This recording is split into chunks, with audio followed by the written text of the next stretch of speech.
AIMIM leader Asaduddin Owaisi मुसलमानों के सबसे बड़े लीडर यानी रहनुमा बनने का दम भरते हैं। कहते हैं कुरान शरीफ मुकम्मल पढ़ी है, लेकिन अवैसी की हरकतों से लगता है कि वो कुरान के कुछ सफ़ात पढ़ना भूल गया है। क्योंकि मुसलमानों के तन्हा मसीहा का दम भरने वाले अवैसी की कारगुजारियों पर गहराई से नजर डालें तो इस बात का साफ इल्म हो जाता है कि वो मुसलमानों की सियासत सिर्फ खुद के फवायद तक महदूद रखते हैं। हीरा ग्रुप की CEO डॉक्टर नौहेरा शेख सबसे मिसाली हैं। ओवैसी और डॉक्टर नौहेरा शेख दोनों मुस्लिम हैं, लेकिन सोच में जमीन और आसमान का फर्क है।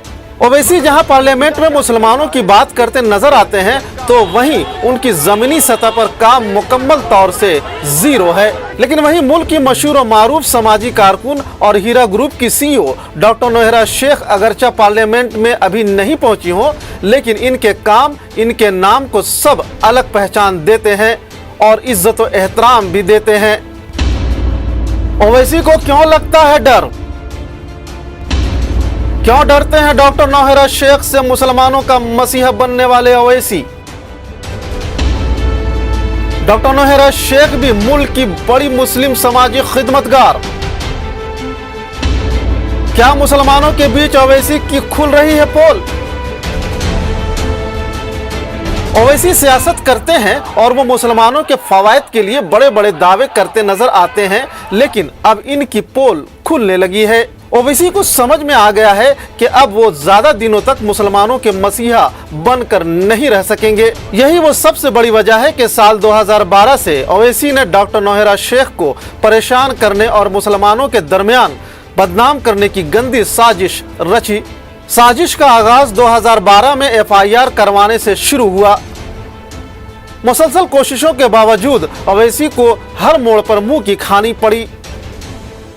ओवैसी ने साजिश को अंजाम देने के लिए अपने AIMIM पार्टी के शहबाज खान और दूसरे कई लीडरों को भी हीरा ग्रुप को बदनाम करने की मुहिम में लगा दिया।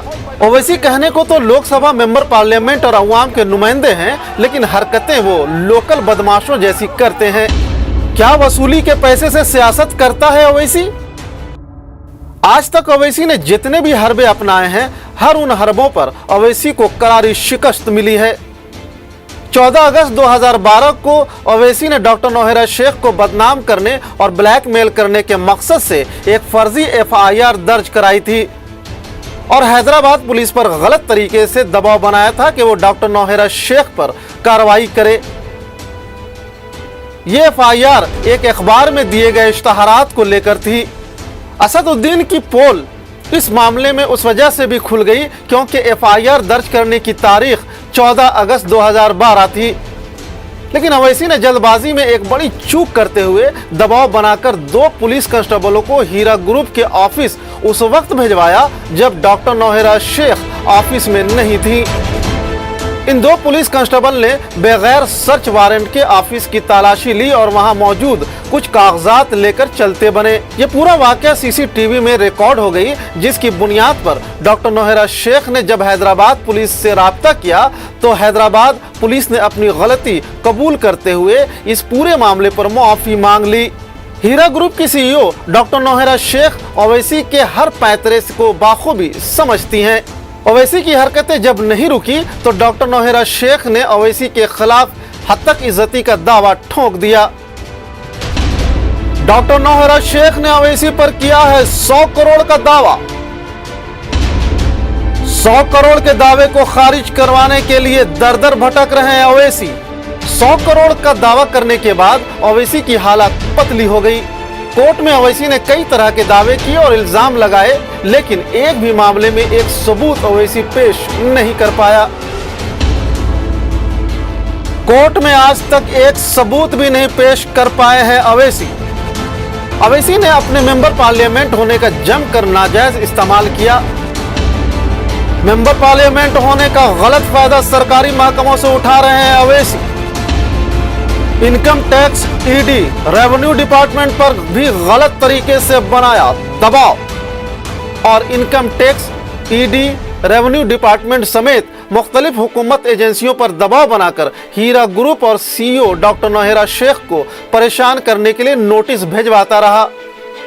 लेकिन आज तलक ओवैसी जहां से चला था वहीं बगैर सहारा खड़ा है। ओवैसी की हर हरकत नाकाम, दावों की निकली हवा। एक भी मामले में वो हीरा ग्रुप को घेर नहीं पाया। इसके हर कदम अपने मंसूबे पर मुंह की खानी पड़ी। ओवैसी फिर भी बाज नहीं आया और 20-25 मुख्तलिफ कारिंदों के जरिया जान से मारने और मुख्तलिफ तरह से करोड़ रुपए मांग वाली धमकी भरे कॉल हीरा ग्रुप की CEO डॉक्टर नौहरा शेख को करवाए। शहबाज भाई का पैसा बाकी है ना, बोलना मैडम को बोल अपनी बैठ के सेटलमेंट कर ले। कर्नाटक इंतखाब के बाद ओवैसी की क्यों बढ़ी घबराहट? कर्नाटक में MEP के इंतखाब मैदान में उतरने से ओवैसी को क्यों महसूस हुआ खतरा? कर्नाटक इलेक्शन में जैसे ही हीरा ग्रुप की CEO डॉक्टर नौहरा शेख ने उतरने का फैसला किया तो ओवैसी समेत उनके पार्टी के दूसरे मुस्लिम लीडरों के पैरों तले जमीन खिसक गई। इन लीडरों को दिन में तारे नजर आने लगे। कुरान पढ़ने का दावा करने वाले ओवैसी अपने ही समाज की डॉक्टर नौहरा शेख का क्यों सोचते हैं बुरा? मुस्लिम होने के बावजूद नौहरा शेख के खिलाफ किस डर से करते हैं ओवैसी साजिश? MIM के लीडरों को समझ में आ गया कि समझदार मुसलमानों को अब ज्यादा दिनों तक अपना वोट बैंक बनाकर नहीं रख सकते, क्योंकि समझदार मुसलमान जानता है कि दुनिया में क्या हो रहा है और इनका मसीहा कौन बन सकता है। कर्नाटक इंतखाबात में ऑल इंडिया महिला एम्पावरमेंट पार्टी को जिस तरह से शनाख्त मिली, इस शनाख्त ने डॉक्टर नौहरा शेख की मुस्लिम मुआशरे में इज्जत बढ़ा दी। डॉक्टर नौहरा शेख नई तरह की सियासत के साथ मैदान पर थी। ओवैसी एंड कंपनी को समझ में आ गया है कि कम से कम मुसलमानों के नाम पर वो ज्यादा दिन तक सियासत नहीं कर सकते। इसकी वजह से ओवैसी ने हीरा ग्रुप के अराकीन को भड़काने के लिए अपनी पार्टी के शहबाज खान जैसे छोटे लीडरों को भी मैदान में उतार दिया। लेकिन ओवैसी की यह साजिश चारों खाने चित हो गई। धमकी भरे फोन कॉल के पीछे ओवैसी की क्या है सियासत? आखिर क्यों डरता है डॉक्टर नौहरा शेख से ओवैसी? क्या AIMIM लीडर ओवैसी की सियासत खतरे में है? क्या AIMIM के दूसरे लीडर भी इसी धंधे में मुलव्विस हैं? AIMIM का पैसा वसूली का है धंधा। AIMIM पार्टी में फंड कहां और कैसे आता है, जो कि न सिर्फ ओवैसी के कारिंदों के लिए जोरदार तमाचा था, बल्कि इन लोगों के लिए भी सबक है जिसकी हीरा ग्रुप की CEO के खिलाफ चंद पैसों की लालच में सोशल मीडिया पर जहर उगलने के काम कर रहे हैं।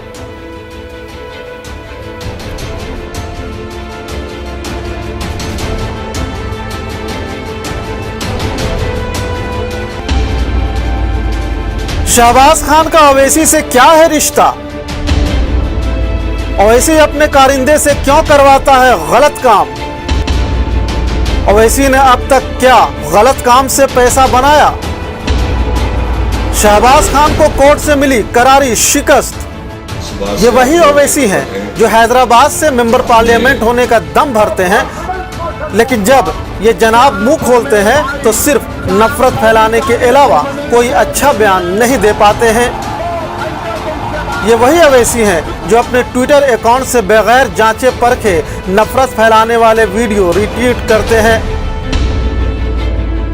असदुद्दीन ओवैसी की जहरीली जुबान, सरफिरे और मतनाज़ा बयानों के लिए ओवैसी मशहूर। मजहब पर सियासत करना ओवैसी का पहला हथियार। अवाम भी अब समझदार है, वो जानती है कि ऐसे हरबे के दम पर सियासत करने वाले का क्या हशर करना है।